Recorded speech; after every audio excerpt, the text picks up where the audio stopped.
오늘의 말씀의 제목은 최후의 심판 순서입니다. 최후의 심판 순서. 최후라는 것을 느끼는 건 사람마다 다를 것 같긴 합니다만, 먼저 성경 보시죠. 마태복음 24장 3절부터 8절까지 읽겠습니다. 자, 마태복음 24장 3절부터 8절까지. 자, 예수께서 감람산 위에 앉으셨을 때 제자들이 조용히 와서 이르되 우리에게 이르소서 어느 때 이런 일이 있겠사오며 또 주의 임하심과 세상 끝에는 무슨 징조가 있사오리까? 예수께서 대답하여 이르시되 너희가 사람의 미혹을 받지 않도록 주의하라. 많은 사람이 내 이름을 와서 이르되 나는 그리스도라여 많은 사람을 미혹하리라. 난리와 난리 소문을 듣겠으나 너희는 삼가 두려워하지 말라. 이런 일이 있어야 돼 아직 끝은 아니니라. 민족의 민족을 나라가 나라를 대적하여 일어나겠고 곳곳에 기근과 지진이 있으리니 이 모든 것은 재난의 시작이니라. 자, 14절 볼게요. 이 천국 복음이 모든 민족에게 증언되기 위하여 온 세상에 전파되리니 그지야 끝이 오리라. 자, 마태복음에 예수님의 오시기 전에 있을 일들에 대해서 예언을 하고 있습니다. 자, 누가복음 한 절도 보겠습니다. 누가복음 21장 24절입니다. 자, 여기 하반절 볼게요. 예루살렘은 이방인의 때가 차기까지 이방인들에게 밟히리라. 예루살렘은 이방인의 때라는 말이 등장하죠. 때가 차다. 여러분, 때가 차다라는 말 성경 읽다 보면 많이 만났을 겁니다. 이방인의 때가 찰 때까지. 자, 그럼 이방인의 때란 이방인들에게 교회가 세워지는 시대입니다. 이방인들의 때란 이방인들에게 교회가 세워지는 시대. 자, 때가 차다는 말은 이제 쉽게 바꾸면은 시간이 끝나다 이런 말로 바꾸면 좋을 것 같아요. 시간이 끝나다. 이방인에게 복음이 전파돼서 교회가 세워지는 그 때가 시간이 끝날 때까지 이스라엘은 이방인들에게 짓밟힌다. 자, 이스라엘은 1948년에 독립을 했죠. 이 사건 이제 앞뒤로 상당히 예수님의 말씀에 비슷한 사건들이 일어나고 있습니다. 지금도 일어나고 있고요. 자, 성경에 나와 있는 심판을 순서대로 정리를 해봤습니다. 자, 첫 번째는 먼저 일곱인 심판 시작입니다. 일곱인 심판 시작. 자, 일곱인 심판 시작. 일곱인은 요한계시록 6장이죠. 자, 일곱인 심판에서 주목할 만한 사건들은 1차, 2차 세계대전이 있습니다. 그리고 식민지 시대예요. 식민지 시대. 자, 그 다음 일어나는 것은 일곱 나팔 심판이 있습니다. 일곱 나팔 심판 시작. 자, 일곱 나팔은 계시록 8장과 9장이죠. 자, 일곱 나팔 심판의 시작의 특징은 자연 생태계의 심각한 파괴라는 것입니다. 인류가 경험해보지 못한 심각한 자연 생태계의 파괴. 자연 생태계의 심각한 파괴. 요즘 보니까 북극의 가장 큰 빙하가 하나가 또 갈라져서 떨어져 나왔대요. 뭐 한반도 크기라던가 굉장히 큰 빙하인가 봅니다. 근데 북극에서 갈라져서 떠다니기 시작하면 이제 결국 또 녹고 말겠죠? 가장 큰 빙하라고 하니까 야, 이게 그냥 떠다닌다라는 게 좋은 표현이 아니에요. 가장 큰 게 이제 떨어져 나와가지고 바다를 떠돌아다니기 시작했다. 그럼 이제 녹는 건 시간 문제인데 왜 떨어져 나왔을까? 얼음이. 지구가 뜨겁기 때문이죠. 자연 생태계 심각한 파괴. 자, 그리고 또 일곱 심판에서 주목할 만한 사건이 있는데 바로 3차 세계대전이 있다는 것입니다. 3차 세계대전. 여섯 번째 나팔이었죠, 전쟁이. 자, 이 심판으로 이렇게 표현하면 좋을 것 같은데요. 친기독교 세력이 패배한다. 친기독교 세력이 패배한다. 그리고 그로 인해서 연결되는 사건이 바로 자유세계의 종말입니다. 자유세계의 종말. 자유주의를 표방하고 있는 세계가 무너진다. 자유세계의 종말. 사실 인류가 이렇게 자유세계를 경험한 거는 그렇게 오래되지 않았어요. 일단 1400년대까지는 중세 천주교, 루터의 종교개혁이 있고 나서 우리가 자유민주주의를 경험하기 시작한 거는 1800년대부터라고 할 수 있습니다. 우리나라 같은 경우는 1953년부터 비로소 이제 자유를 누리기 시작했다고 할 수 있겠네요. 나라가 세워진 건 흥미롭게도 이스라엘의 독립과 똑같은 1948년이지만 우리가 지금 이렇게 느끼고 있는 자유가 사실 예전부터 있어 왔던 게 아니라는 것입니다. 식민지 상태로 억압을 받았고 그리고 전쟁에서 목숨의 위협을 받았고 또 굶어 죽어가는데 자유로울 수는 없잖아요. 생계의 위협을 받았고 자, 근데 3차 세계대전의 친기독교 세력의 패배로 자유세계가 종말되고 만다. 사실 자유를 지키고 있는 건 기독교 세력이죠. 자, 그리고 자유세계가 종말되기 때문에 이어서 일어나는 사건이 7년 대환란입니다.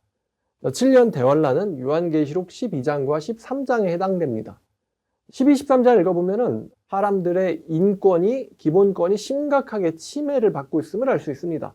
일단 신앙의 자유가 침해를 받고요. 또 인권, 생명의 자유가 침해를 받습니다. 또 매매할 수 있는 권리, 자본주의, 이 자본권에 대해서도 침해를 심각하게 받게 되죠. 자유세계가 종말해서 적그리스도가 등장하고 거짓 통치자, 이제 적그리스도가 바로 거짓 통치자예요. 거짓 통치자가 등장하는데 또 동시에 큰 거짓 선지자가 등장합니다. 큰 거짓 선지자가 등장. 자, 이 7년 대환란 사건이 어떤 의미가 있냐면 이 기독교인들에게 있어서는 쭉정이가 갈라지는 사건입니다. 쭉정이가 갈라지는 사건. 요즘 우리나라 정치를 보면은 약간 좀 대환란이랑 비슷한 성향으로 가는 것 같아요. 자기들과 반대되는 의견이 있으면은 굉장히 이제 탄압을 합니다. 근데 물리적인 탄압이나 아니면 법적인, 물리적인 탄압을 아직은 하진 않아요. 뭐 죽인다거나 때린다거나 하진 않습니다만 법적으로 압박을 엄청나게 가하죠. 뭐 이런 거죠. 뭐 탄핵되기 싫으면 내 말 들어라. 요즘 이래요. 탄핵되기 싫으면 내 말 들어라. 규탄한다. 탄핵되기 싫으면 내 말 들어라. 규탄한다. 협박이죠, 사실은. 이거는 자유주의라고 할 수는 없을 것 같습니다. 또 어떻게 자유민주주의에서 이렇게 됐지? 예수님도 적그리스도도 통치자입니다, 여러분. 예수님이 왕으로서 재림하시지 어떤 종교의 교주로서 재림하시지 않습니다. 왕으로 재림하세요, 예수님은. 왕, 정치적인 힘을 가진 사람입니다. 적그리스도도 통치자입니다. 온 세상을 지배하는 존재입니다. 그러니까 구원자는 통치자이기 때문에 어떤 사람도 이런 말을 해요. 종교는 정치에 개입하면 안 된다. 근데 예수님 자체가 이미 정치인이거든요. 지배자예요, 예수님이. 예수님 다스리다라는 것은 기독교만 다스린다는 뜻이 아니죠. 전 세계를 다스린다는 뜻입니다. 그래서 예수님은 정치인이에요. 왕이십니다. 자, 그래서 정규 분리를 해야 된다라고 이야기하는데 성경을 사실 보면은 종교와 정치는 분리되지 않는데, 자, 여기서 이제 쭉정이가 갈라진다. 7년 대환란의 특징은 쭉정이가 갈라진다는 것입니다. 탄압을 당하면요, 가짜 믿음 가진 사람들은 견딜 수가 없어요. 견딜 수가 없다. 제가 요즘 예화로 잘 듣는 게 이거 같아요. 요즘에 국민의힘에서 굉장히 많은 이제 전향자들이 나오고 있거든요. 보수주의를 사실 버리고는 이제 막 폭로를 하고 이런 일들이 있는데, 우리도 이렇게 탄압을 받게 된다면은 과연 예수님을 믿는 사람들이 얼마나 남게 될까 좀 궁금은 합니다. 사실 자신의 모든 걸 잃을 각오를 해야 됩니다. 그러니까 뭐 요즘 보니까 한덕수 국무총리가 자신은 이제 사실 뭐 모든 걸 걸겠다 뭐 이런 느낌으로 정치하시는 것 같아요. 그러니까 뭐 탄핵한다, 뭐 체포한다라고 해도 사실 난 내 갈 길 간다 이런 느낌이시긴 하거든요. 좀 비장한 느낌입니다. 어쨌든 이런 비슷한 류의 탄압이 굉장히 심각하게 일어나게 되는 게 이제 7년 대환란 시대라는 거. 자, 그 다음에 7년 대환란, 그 다음에 이제 있는 일이 바로 7대접 심판입니다. 7대접 심판. 7대접 심판은요, 가짜들은 갈라져 나왔기 때문에 7대접 심판은 이렇습니다. 계시록 16장에 나오는데 자연계와 인간 세계의 치명적인 파괴를 가져옵니다. 7대접 심판은 자연계의 치명적인 파괴. 그러니까 지금 우리가 굉장히 오염된 세계를 살고 있는데 사실 이거는 7대접 심판에 비하면 맛배기 예고편에 불과할 것입니다. 땅도 바다도 하늘도 공기도 완벽하게 파괴되는 게 바로 7대접 심판입니다.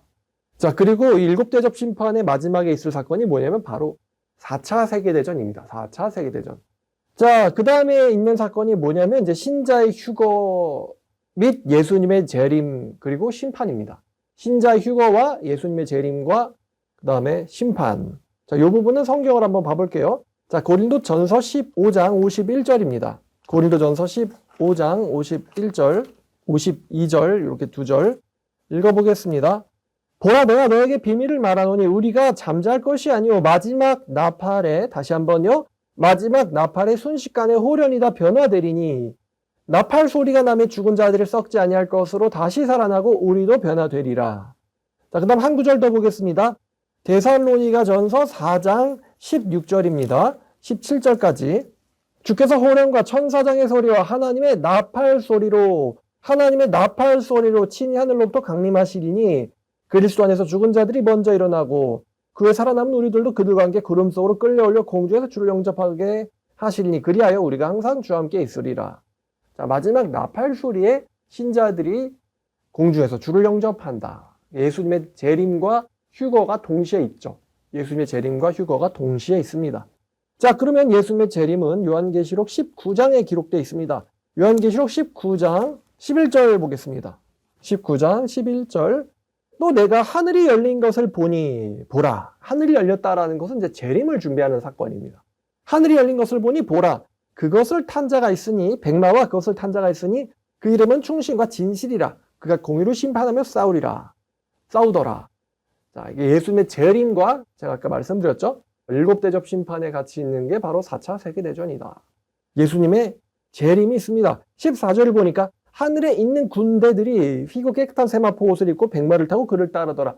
여기 있는 하늘에 있는 군대들 바로 성도들을 가리킵니다. 성도들. 아까 예수님을 만나러 부활해서 승천한 성도들이 공중에서 예수님과 같이, 예수님이 대장이시죠?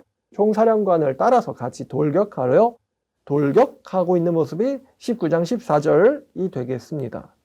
자, 예수님의 재림, 신자의 휴거, 그리고 심판. 자, 이제 여기 이 사건의 이제 특징은 이렇습니다. 예수님의 재림은 무엇이냐면 반기독교 세력의 멸망입니다. 반기독교 세력의 멸망. 아까 친기독교 세력이 패배한다고 했잖아요. 그 뒤로 반기독교 세력이 득세하면서 인류의 자유가 심각한 침해를 받고 신자들이 핍박을 받으면서 여기서 가라지와 쭉정이들이 갈라진다고 했습니다. 그럼 이때 이제 신자들을 핍박하는 반기독교 세력들이 날뛰는데 그 날뛰다가 이제 예수님의 재림 때 이제 충돌을 하는 것이죠. 자, 반기독교 세력이 멸망하고 예수님에 의해서, 자, 그리고 가라지와 쭉정이와 거짓 신자들이 여기서 제거를 당합니다. 자, 배신자는 처리가 돼야죠. 가라지와 쭉정이와 거짓 신자들이 예수님에 의해서 제거를 당합니다. 자, 그리고 예수님의 재림이 있으면 이런 일이 같이 일어나는데 더 이상 구원이 일어나지 않는다. 더 이상 구원이 일어나지 않는다. 예수님의 재림에서는 이제 더 이상 구원이 없습니다. 더 이상 구원이 없어요. 자, 예수님의 재림, 그 다음에 일어나는 사건이 천년왕국, 요한계시록 20장 1절부터 6절까지입니다. 천년왕국이란 지구에서의 신자들의 육체적 영생을 말합니다. 지구에서의 신자들의 육체적 영생. 또 내가 보면 천사가 무적의 열쇠와 큰 쇠사슬을 그의 손에 가지고 하늘로부터 내려와서 용을 잡으니 곧 옛뱀이요 마귀요 사탄이라. 잡아서 1000년 동안 결박하여 무적에 던져 넣어 잠그고 그 위에 임봉하여 1000년이 차도록 다시는 만국을 미혹하지 못하게 했는데 그 후에는 반드시 잠깐 누리라. 또 내가 보좌들을 보니 거기 앉은 자들이 있어 심판하는 권세를 받았더라.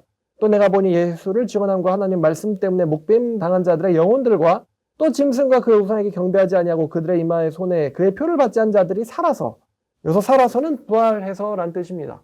아까 7년 대환란에서 박해를 견딘 사람들, 죽음으로 견디든 끝까지 살아남든 살아서 그리스도와 더불어 1000년 동안 왕노릇하니 그 나머지 죽은 자들은 그 1000년이 차이까지 살지 못하더라. 이 나머지 죽은 자들은 천년왕국 때에 부활되지 못한 진짜 신자가 아닌 사람들 전부를 가리킵니다. 진짜 신자들은 천년왕국 때 전부 부활해요. 죽은 사람은 부활하고, 아까 말씀 읽었을 때 여러분 눈치채셨나 모르겠는데 죽은 사람은 부활하고 산자는 변화됩니다. 죽은 사람은 부활하고 산자는 변화된다. 이 사람들은 살아서 그리스도와 함께 1000년 동안 통치하고 그 참된 신자에 속하지 않은 사람들은 부활하지 못합니다. 나머지 죽은 자들은 1000년이 차이까지는 살지 못하더라. 부활하지 못한다는 뜻이에요. 이는 첫째 부활이라. 이 첫째 부활에 참여하는 자들은 복이 있고 거룩하도다. 진정한 신자 그룹을 얘기하죠. 이 사람들은 복이 있고 거룩하다. 둘째 사망이 그들을 다스리는 권세가 없고 도리어 그들이 하나님의 그리스도의 제사장이 되어 1000년 동안 그리스도와 더불어 왕노릇하리라. 둘째 사망과는 관련이 없다라고 합니다. 자, 그 다음에 7절부터 1000년이 참에 사탄이 그 옥에서 놓여, 이게 이제 최후의 반란이에요. 최후의 반란. 사탄이 나와서 땅의 사방 백성 곧 곡과 마곡을 미혹하여 모아 쌈을 붙이니 그 수가 바다의 모래 같으리라. 그들이 지면 널리 퍼져 성도들의 지인과 사랑하시는 성을 두르며 하늘에서 불이 내려와 그들을 태워버리고 또 그들을 미혹하는 마귀가 불과 유황못에 던져지니 거기는 그 짐승과 거짓 선지자도 있어 세세토록 밤낮 괴로움을 받으리라. 여기 보니까 이제 거짓 선지자가 죽었다라고 하잖아요. 짐승과 거짓 선지자가 지옥에 들어 있었다. 얘네들은 예수님의 재림 때 사실 잡혀서 죽었어요. 예수님 재림 때. 아까 예수님의 재림이 반기독교 세력의 멸망이라고 했잖아요. 당연히 대장격인 적그리스도 통치자에 잡혀서 죽었을 것이고 이제 거짓 선지자도 잡혀서 죽었죠. 자, 최후의 반란, 불신자 세력, 이제 불신자 세력, 참된 신자가 아닌 나머지 모든 사람을 가리킵니다. 불신자 세력의 마지막 발악, 불신자 및 거짓 신자들이 이제 여기서 이제 부활을 해요. 아까 나머지 죽은 자들은 살지 못한다 그랬잖아요. 그 나머지 죽은 자들, 참된 신자가 아닌 그룹이 이제 여기서 부활을 합니다. 거짓 신자의 부활, 그 다음에 왜 부활하냐? 왜 부활하냐? 불족 심판을 겪기 위해서 부활하는 거예요. 불족 심판 당하려고. 굉장히 무서운 말이 나오는데 사람이 죽으면 지옥에 갑니다. 거듭나지 못한 사람이 죽으면 지옥에 갑니다. 그곳은 영적 세계예요. 거듭난 사람이 죽으면 천국에 갑니다. 그것도 영적 세계입니다. 영적 세계, 영적 세계. 또 내가 크고 흰 보좌와 그 위에 앉으신 이를 보니 땅과 하늘이 그 앞에서 피할 감대 없더라. 또 내가 보니 죽은 자들이 큰 자나 작은 자나 그 보좌 앞에 서 있는데 책들이 펴있고 또 다른 책이 펴졌으니 그 생명책이라. 책들은 사람들의 행위를 가리켜요. 내가 행한 대로 심판한다. 이건 하나님의 약속이거든요. 행한 대로가 이제 기록되어 있어야 되잖아요. 범죄자들이 이 사람 무슨 범죄를 저질렀다. 이렇게 자기 범죄 행위가 기록돼가지고 기소되는 것처럼 사람들의 모든 악한 행위들이 기록되어 있는 것이 바로 이 책들입니다. 자, 그리고 또 다른 책이 펴져 있는데 이것은 바로 생명책이다. 죽은 자들이 자기 행위에 따라 책들에 기록된 대로 심판을 받으니 바다가 그 가운데서 죽은 자들을 내주고 사망간부도 그 가운데서 죽은 자들을 내주매 각 사람이 자기 행위대로 심판을 받고 사망과 음부도 불못에 던져지니 이것은 둘째 사망 곧 불못이라. 자, 여기 사망과 음부도 불못에 던져진다. 사망과 음부. 이게 굉장히 무서운 표현인데 죽음도 지옥도 불못에 던져진다. 죽음도 지옥도 불못에 던져진다. 이렇게 하면 될 것 같아요. 죽음조차도 지옥조차도 불못에 던져진다. 사실 우리가 불지옥이라고 생각하는 거는 사실은 이게 불못을 가리키는 건데 엄밀히 말하면은 이제 불못과 지옥은 구분됩니다. 지옥은 지금 죽어서 가는 데가 지옥. 그럼 이제 불못이라고 말하는 거, 불지옥, 이거는 최후의 심판 때 던져지는 것입니다. 이때 거짓 신자들과 불신자들과 이제 예수님의 세력이 아닌 사람들, 이 사람들이 부활해서 불못에 던져집니다. 불못에. 누구든지 생명체에 기록되지 못한 자는 불못에 던져지더라. 자, 그 다음 사건이 바로 우주 소멸과 새 창조입니다. 우주 소멸과 새 창조. 또 내가 새 하늘과 새 땅을 보니 21장 1절이죠. 처음 하늘과 처음 땅이 없어졌고 바다도 다시 있지 않더라. 또 내가 보매 거룩한 성 새 예루살렘이 하나님께로부터 하늘에서 내려오니 그 중요한 것이 신부가 남편을 위하여 단장한 것 같더라. 내가 들으니 보좌에서 큰 음성이 나서 이르되 하나님의 장막이 사람들과 함께 있음에 하나님이 그들과 함께 계시리니 그들은 하나님의 백성이 되고 하나님은 친히 그들과 함께 계셔서 모든 눈물을 그 눈에서 닦아주시니 다시는 사망이 없고 애통하는 것이나 곡하는 것이나 아픈 것이 다시 있지 아니하리니 처음 것들이 다 지나갔음이러라. 보좌에 앉으신 이가 이르시되 보라 내가 만물을 새롭게 하노라 하시고 또 이르시되 이 말은 신실하고 참되니 기록하라 하시고 이 말은 신실하고 참되니 기록하라 하시고 신실하고 참되다 기록하다 이거는 기록하라 이것은요 쉽게 말하면 내 말은 과장이나 거짓말이 아니야. 이 말은 진짜니까 기록해. 이런 말씀이죠. 자, 여기 보니까 이제 우주 소멸 및 새 창조가 마지막 사건입니다. 우주 소멸 및 새 창조. 자, 우주 소멸 및 새 창조. 현재의 우주가 사라지고, 자, 21장 1절이었죠. 처음 하늘과 처음 땅이 없어졌다. 현재 우주가 사라지고 새로운 세상이 창조됩니다. 5절, 내가 만물을 새롭게 하노라. 내가 만물을 새롭게 하노라. 새로운 세상이 창조됩니다. 만물의 회복이죠. 이게 사도 바울이 말하고 있는 만물의 회복입니다. 만물이 회복되기를 바란다. 이런 표현을 바울이 했어요. 신실하고 참되다. 이 말은 거짓말이 아니다라는 것이죠. 자, 그래서 아까 지구에서 참된 신자들이 부활해서 영생을 취한다고 했잖아요. 이 사람들이 둘째 심판, 이 죽음조차도 지옥에 죽음과 지옥조차도 불못에 던져지는 둘째 심판으로부터는 이게 이제 둘째 사망이라고 그랬거든요. 이것과는 관련이 없다라고 했습니다. 참된 신자가 부활해서 지구에서 영생을 하다가 새 창조 때 거기서 신자들이 살게 됩니다. 새로운 세계의 시작이죠. 새로운 창세기의 시작입니다. 새로운 세계의 시작. 자, 그러면 거짓 신자와 가짜들은 또 불신자들은 지옥에 가서 영의 세계에서 고통을 받다가 이 사람들이 부활을 경험해가지고 어디로 가느냐? 부활을 경험해서 어디로 가냐면 불주로 가는 거죠. 불주. 마치 죄를 지으면은 경찰서와 같은데 구류되어 있다가 이제 거기서 이제 재판받고는 어디로 가냐면 이제 교도소로 가잖아요. 그럼 비슷해요. 죽어서 지옥에서 고통을 받다가 예수님의 재림 후에 부활해가지고 불못으로 들어간다. 그러니까 죽어서 받는 고통은 사실 불못 고통의 아주 맛배기죠.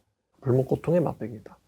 자, 이렇게 최후의 심판의 순서가 이렇습니다. 그럼 우리가 지금 이 최후의 심판과 무관한 시대가 아니죠. 저는 개인적으로는 우리가 나팔 심판 시대를 살고 있다. 왜냐하면 자연 생태계가 인류가 창조된 이래로 이렇게까지 심각하게 파괴된 적은 없었거든요. 이런 건 인류가 처음 경험하는 겁니다. 이렇게 자연이 파괴된 건. 자, 그래서 언제쯤 이제 이 자유세계가 종말을 할까? 이게 제 관심사이기도 합니다. 물론 우리에게 그때 필요한 건 참된 믿음이 필요합니다. 박해를 견디려면 요령이 필요하지 않아요. 참된 믿음이 필요합니다. 보니까 막 얼굴 박제해가지고 야 나와 이러면서 탄압을 하잖아요, 정치적으로. 근데 비슷하게 야 크리스찬 나와 이러면서 탄압을 할 거 아니에요. 요즘도 기독교를 믿냐, 요즘도 창조를 믿냐, 요즘도 하나님 믿냐, 나와 이 정신 나간 놈아 이러면서 탄압하겠죠. 언제가 될지 궁금은 하지만 또 그때 필요한 건 우리의 믿음이다. 우리의 믿음. 자, 여러분들이 요즘 정치권 돌아가는 걸 보시면서 야 우리가 믿음이 필요하겠구나. 저렇게 흔들어대는데 당연히 넘어가지 않고 견딜 수 있을까? 거의 자기 정치 생명 걸어야 돼요. 견디려면. 자, 오늘 여기까지 하고 기도하겠습니다. 하나님 감사합니다. 오늘 귀한 말씀 주셨습니다. 정말 예수님의 말씀대로 때가 얼마 남지 않았다는 것을 느낍니다. 아버지, 우리가 정신 차리고 예수님의 그 재림을 맞을 수 있도록 정말 부끄러움이 없는 기독교인으로서의 삶을 살 수 있도록 도와주시옵소서. 예수님의 이름으로 기도드렸습니다.